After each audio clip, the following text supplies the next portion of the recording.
జనవరిలో అమెరికా అధ్యక్షునిగా రెండోసారి బాధ్యతలు చేపట్టిన డొనాల్డ్ ట్రంప్ అక్రమ వలసలకు చెక్ పెట్టే కార్యక్రమానికి శ్రీకారం చుట్టారు.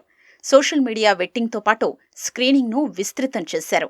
అమెరికా చట్టాల్ని ఉల్లంఘించే వారి వీసాల రద్దును ముమ్మరం చేశారు. గతంతో పోలిస్తే వీసాల రద్దు రెట్టింపైనట్లు అమెరికా మీడియా కథనాలు వెల్లడించాయి. జనవరి నుంచి మద్యం సేవించి డ్రైవింగ్ చేసిన 16,000 మంది వీసాల్ని రద్దు చేసినట్లు తెలిసింది.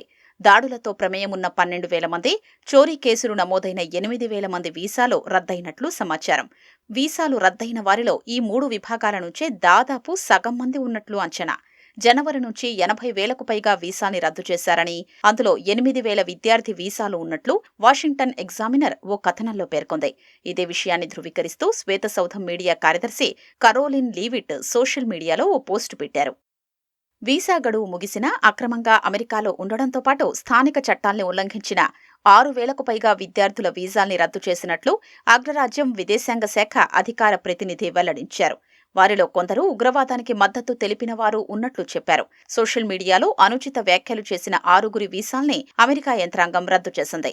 తమ దేశానికి ముప్పుగా పరిణమించే వీసా దరఖాస్తుదారుల పట్ల అప్రమత్తంగా ఉండాలని విదేశాల్లోని తమ దౌత్యవేత్తలకు అమెరికా విదేశాంగ శాఖ ఆదేశాలు ఇచ్చినట్లు సమాచారం.